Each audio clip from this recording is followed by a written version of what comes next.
This week we're looking at life in the Cotton Kingdom, some of the key themes in Chapter 6. This will be a little bit of a challenge for me, only because normally when I teach this unit, I have 2 full lectures, and even then, I often feel I need an additional lecture. So I'm really going to do my best to zero in really on just the key themes and move very, very swiftly. Our editors do a very good job, and as I put in our weekly announcements, this is a very significant chapter. It has a lot of information because we are looking at slavery in the antebellum era. When we use that term antebellum, that does mean the period before the war, right? Basically the first half of the 19th century. So let's take a look at why cotton is so significant. As we looked at the very end of our previous chapter, you already know that Eli Whitney invented the cotton gin at the turn of the previous century, right at the end of the 18th century. And this invention was what made cotton a profitable crop, right? It finally became a cash crop. It was never that profitable prior to the invention of the cotton engine. So once we end the War of 1812, we start seeing Southern expansion into what at that point was known as the Western frontier.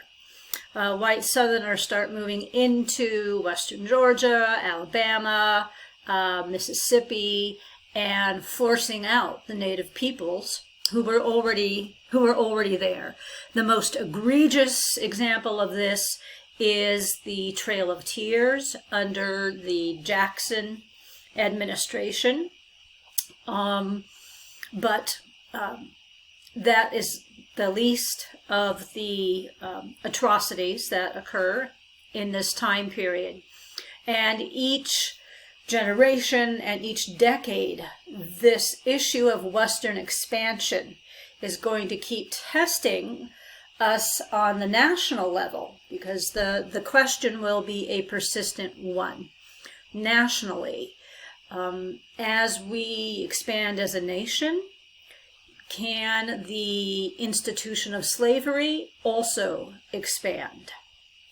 And for those peoples who are enslaved, this time period, the antebellum era, is a time of horrible turmoil and trauma, because as we as a nation start moving into the new West, the institution of slavery arguably becomes more valuable than it was even in the colonial era. So why, as students of history, we have to always ask, why does something happen when it happens? Okay. So why is cotton now so important? Why is Western expansion so critical? These two things are happening at the same time, and they are reinforcing each other. Okay. The movement into these Western territories, the soil that is there is absolutely critical. It is, in terms of agriculture, it's virgin soil. It's rich. The nutrients are very rich, because along the eastern coastline, right, where we had the former tobacco colonies, right, the original 13 colonies, the soil nutrients have all been drained. If we think about chronology, right, we are now in the early 1800s. We're no longer in 17th century Virginia. We are now in the early 19th century.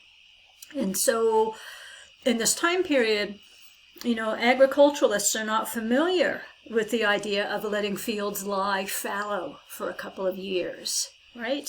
No, they're always pushing. So moving into a new territory with good fertile land and arid lands and also some humid conditions make it perfect for cotton cultivation.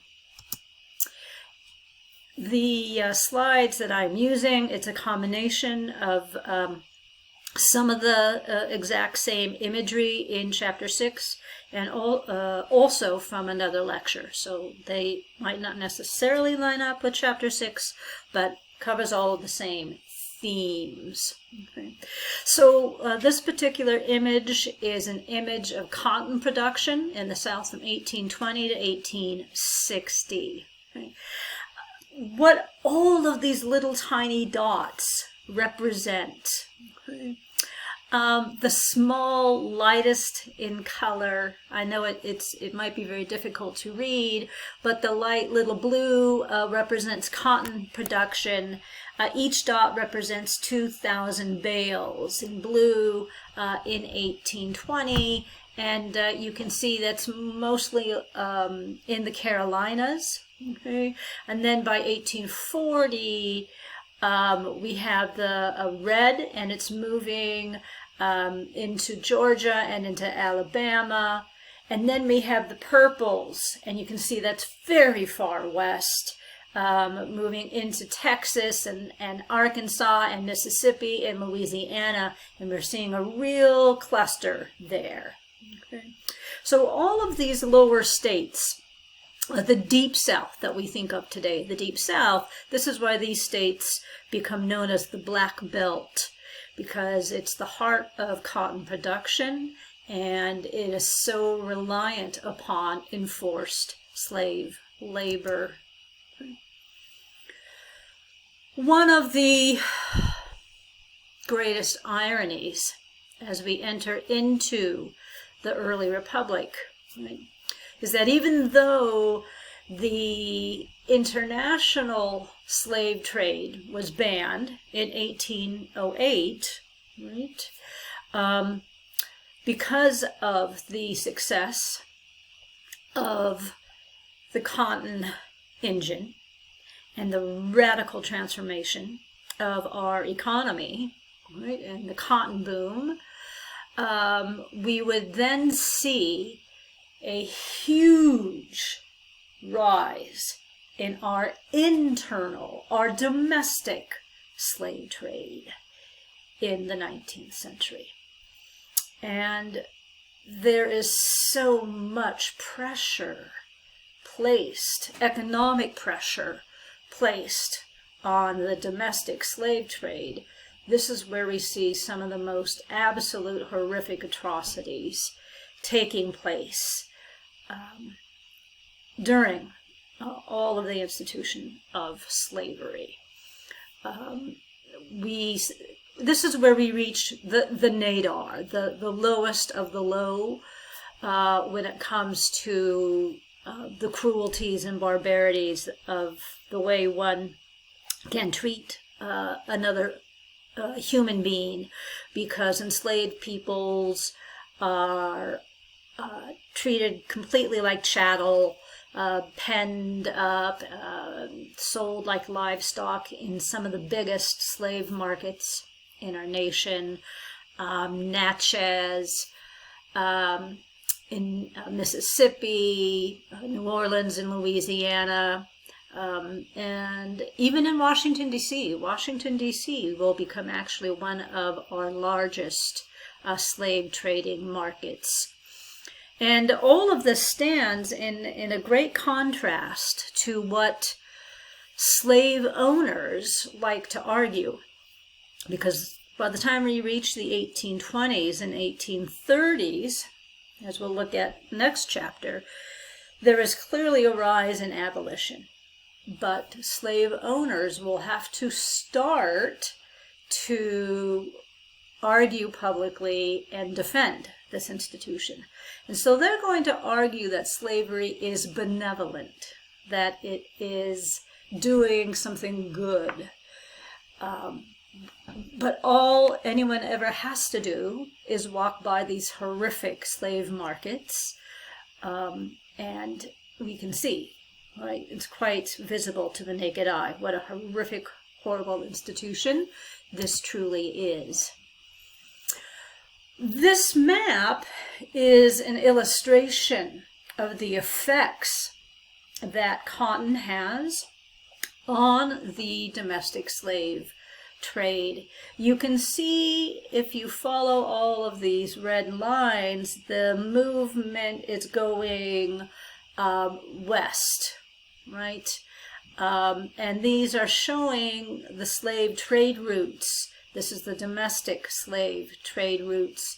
And all of the circles that you see up, let's say, by, Washington, D.C., right there, right above Alexandria, Richmond, Norfolk, those are the major slave trading centers, right? New Orleans. Okay.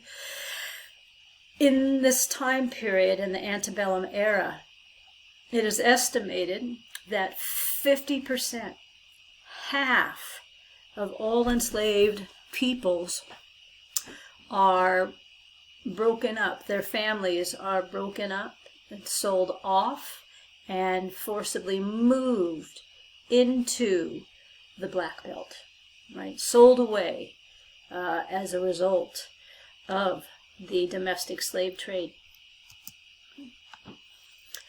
So just a quick note here into the overall economics, why slavery, cotton is known as King Cotton. Okay. Cotton is exported not only into the northern textile mills in our north, but it's also being exported overseas to Britain. Okay. It is an absolute mainstay of the American economy. Okay. And Southern slavery supports not only northern industrialization, right? Those northern factories, woolen mill factories. Okay? Northern businesses also profited off of slavery. Insurance businesses, northern shipping services. Okay. So even though many folks in the North like to think and claim they have nothing to do with the institution of slavery, the truth is the Northern economy is in fact very much based on the Southern economy, which is primed on the institution of slavery. So this is why cotton is known as the king of the American economy. And then you combine, obviously, the hegemony, the overall significance, cultural dominance, and suppression, and a white subjugation of African Americans, right, dominating all aspects of Southern culture and life. This metaphor of King Cotton is quite real. You have a very similar graphic in chapter 6 looking at the percentage of cotton over the various decades. And this is representing various U.S. exports on one axis. Okay. And as we see, by the time we reach 1860, at 58%, that is cotton. Cotton is the leading export in 1860. So, just to illustrate before we get to the eve of Civil War, okay, we had seen the institution of slavery grow incredibly in the antebellum era. right? We went from the first decade of the 19th century, where the slave population grew from approximately 700,000, 1790, right, to 4 million in 1860. 4 million. And slavery, as you'll see in chapter 6, becomes increasingly concentrated in large farms and plantations, which is not going to be surprising. When we look at where most of this forced labor is being done in the agricultural settings, again, you have a very similar pie chart in chapter 6. We see the vast majority of enslaved labor is in cotton, 15% domestic work, 10% rice, sugar, hemp, another 10 in tobacco, and another 10 in mining, lumber, industry, and construction. Our chapter also does a very good job at looking at and examining the differences between what one would have experienced if one was working as a house servant and a skilled worker in these times. While technically, on one level, if you were working in what is often known as the big house, you might have been able to receive better food, maybe some hand-me-down clothes. No guarantees, though. This is the thing we always have to remember. There are no guarantees. Every master and mistress is an individual, right? And you never know how they're going to react. But if they're relatively kind, and we also do need to keep in mind that not every master and mistress is a Simon Legree, right? They're not always going to be horrible. But if you are a cook, you might be able to take some of the leftovers at the end of the week to your family, right? And if there are some leftover clothes, you might be able to take that and share that with your children. Maybe, okay? But master or mistress could also resent that greatly. As these 2 points suggest here, okay, the most unpleasant atmosphere about working in the big house is the fact that master and mistress are there 24/7, and you are under constant supervision. So the psychological aspects of working in the big house are actually quite traumatic, particularly if you are a woman. If you are a woman, there is always the potential for sexual exploitation. It was very common for both the master and the mistress to expect you, as their personal servant, to sleep in the bedroom, on the floor, to get up middle of the night and take care of any of their needs. And master and mistress did not sleep in the same room. And many times the mistress, right, she knew if her husband was sleeping with one of his enslaved women. She couldn't do anything about that because this is the patriarchal South. So she could not confront her husband. So who do you think she was going to take that anger out on? That poor enslaved woman was already being raped by her master. So not only does the enslaved woman have to deal with the master who's raping her, she then has to deal with the rage of that mistress who's coming after her any way she can. So I often share with my students that if you had a choice, and trust me, you didn't have a choice, you might have actually really wanted to work agriculturally in the fields, because the psychological aspects of working in the big house was a nightmare. You just never knew. Okay. Now, when it came to slave families, some of this we have reviewed in earlier chapters, so a lot of it will not necessarily be new. You already know that due to all of the slave codes, right, enslaved people were not allowed to legally marry, okay? But if a master was smart, they encouraged it, right?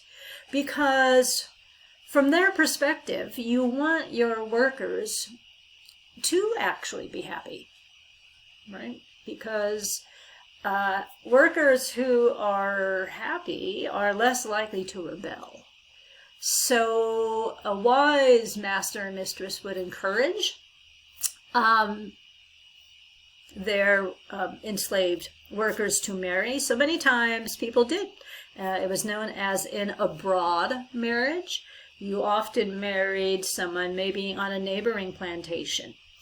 You might only see each other once a week, right? You often did have one day off, and that would be from sundown, on Saturday until start of work on Monday. And you could spend that time together with each other. If the master gave you a pass, you could do that. Okay. And then family, right? Family is the heart of the enslaved community. Naming patterns, right? Many times we historians know that enslaved families named their children after African naming patterns, if they could, and that was often known secretly, right? It would never be disclosed to their masters or their mistresses.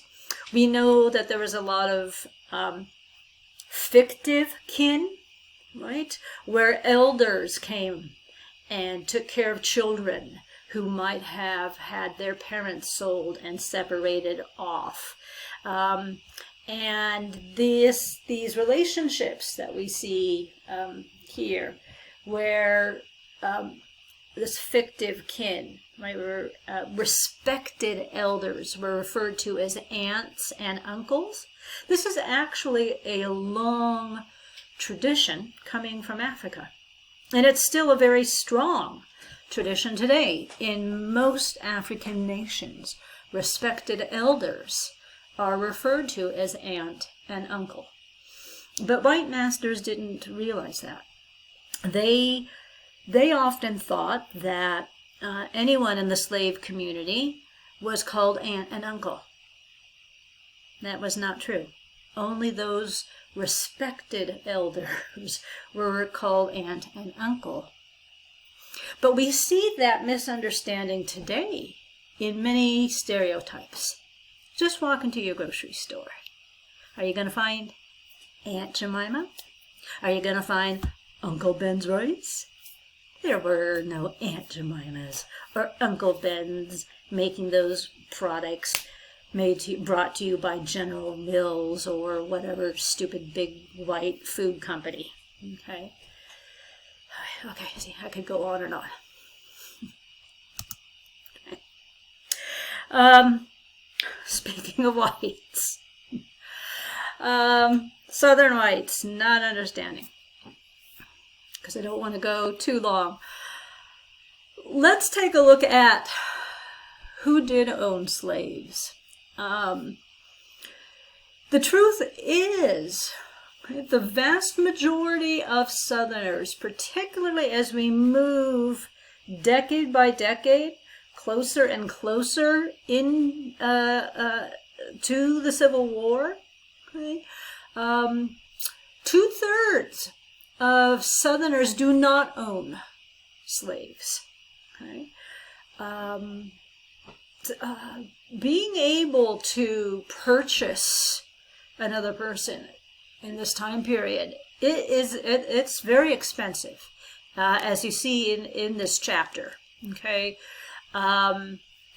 so let me just break down the stats for you first. As you see here, right, 64%, the biggest chunk of this pie, shows that 64% of white Southerners, okay, when we get to 1860, do not own slaves. They don't.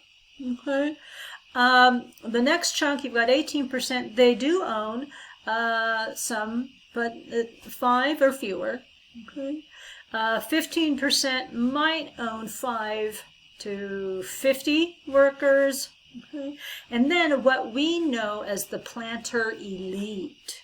Okay. The planter class, where they own 50 enslaved or more. Okay, that's actually, statistically speaking, a very small minority, 2.5%, that planter elite. But that elite class holds an immense political power in the South. And the other thing to keep in mind, and we'll look at this also when we get to our chapter dealing with all of the politics regarding slavery. Why is it then, if the vast majority of Southern whites do not own slaves? They can't afford it. They can't, right?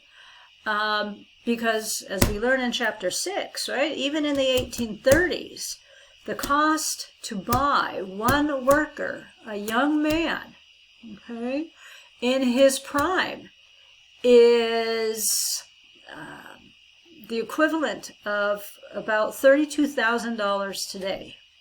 And you have to pay cash for that. Okay?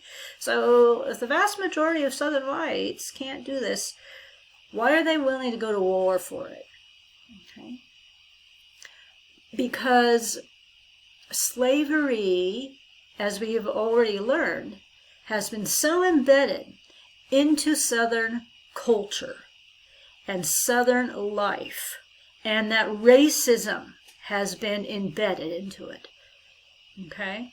That even the lowest of the low, in terms of Southern whites, know in their heads, okay, that I might be below the planter class, I might be below the yeoman class, which is a free independent class, and I might be on, the very bottom of the working class. But even as low as I am in the working class, I'm still above the black man. And as long as I'm still above the black man, I can always aspire to own one. And that is what keeps the Confederacy going, that belief. Okay. Just a few things to point out. Okay. When we do talk about the planter elite, I know our chapter doesn't spend much time on it, which is fair enough. Chapter 6 is primarily looking at the experiences of enslaved peoples. But it is important to realize that since the vast majority of enslaved people will be actually living on plantations, right? Statistically, when we get to the 1850s, 1840s, the planter elite, they inherited their wealth. Okay. They inherited their wealth from previous generations. And I think that is important to recognize. It isn't as if they did anything to earn it. It was passed down to them, right? From the colonial era, from generation to generation to generation. The last thing here, it is horrible to have to acknowledge that coercion and violence played such a critical role in keeping slavery alive. But it was essential to keeping this institution going. Okay? And our editors do point it out, right? The system rested on forcing people to labor and using violence.